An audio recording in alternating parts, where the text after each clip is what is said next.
الحمد لله والصلاة والسلام على رسول الله وعلى آله وصحبه ومن والاه. برزان دسين خزمت آتي حفده وهجدة لسورة قاف كرب العالمين دفرمي بسم الله الرحمن الرحيم إذ يتلقى المتلقيان عن اليمين وعن الشمال قعيد ما يلفظ من قول إلا لديه رقيب عتيد.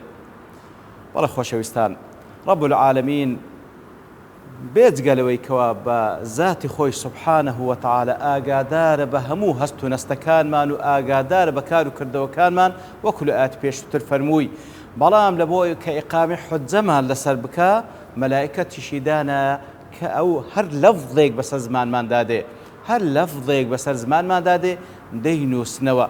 دەفەرمی ئیذ یەتەلەقە المتەلەقیان، ئەو دوو مەلایکەتێکەوە متەلەقینە تەنها وەردەگرن لە لای ڕاست و لای چەپ، وەکو زانان دەفەرمون لای ڕاست ئەوانەی کەوا حەسەناتە دەینووسنەوە، لای چەپ ئەوەی کەوا سەیئات و گوناهە دەینووسنەوە. ما يلفظ من قول، هەر لەفزێک بەسەر ئەو زمانەی دادێ ئەو ئینسانە إلا لديه رقيب عتيد، إلا ئەو دوو مەلایکەتانە لە مراقەبەدان عتیدن واتە ئامادەن، لە مراقەبەدان ئامادەن کەواتە بەڕاستی ئاگادار بین. تۆمار دەکرێ ئەو قسانەی کەوا دەیکەین، تۆمار دەکرێت دەنووسرێتەوە بە فەرمانی رب العالمین. ئیتر پێویستە حساب لە بۆ قسەکانمان بکەیت. ئەگەر وەکو زانان دەفەرمون ئەگەر خوای گەورە لێرەدا باس لە قسە دەکا، کەواتە ئەگەر قسە بنووسرێتەوە چ جای کردەوە بە تەئکید کردەوەکانیش دەنووسرێنەوە، کردەوەش دەنووسرێتەوە لەسەرمان تۆمار دەکرێت. کەواتە پێویستە زۆر هەستیار بین.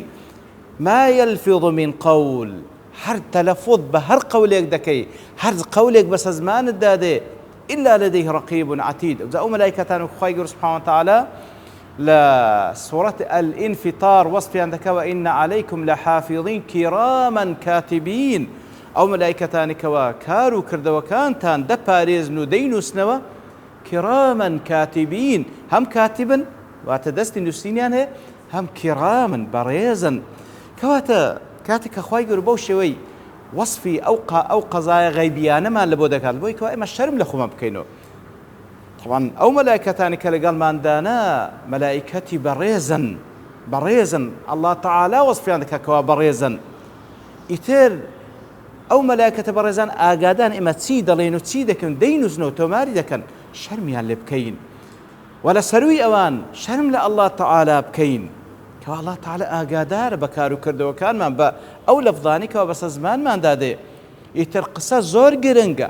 لێ وەکو کەسێک کە معاذ پرسیار لە پێغەمبەرەکە صلی الله علیه و سلم یا ڕەسوڵ ئەو قسانی کەوا دەیکەین لەسەرمان دەنووسرێ، دەفەرمی ثەکیلەت کە ئوموکە یا معاذ، لە پێشجەرجی داکت هەڵبستی. وەکو قسەیە کە با بڵێن دەگوترێ بۆی کە نەدەبووە ئەو پرسیار بکەیان نازانی کووە، ئەدی باش ئەو خەڵکی لەسەر دم و چاو ڕادەچێشرێن و فڕدرێن ناو جەهەنەم.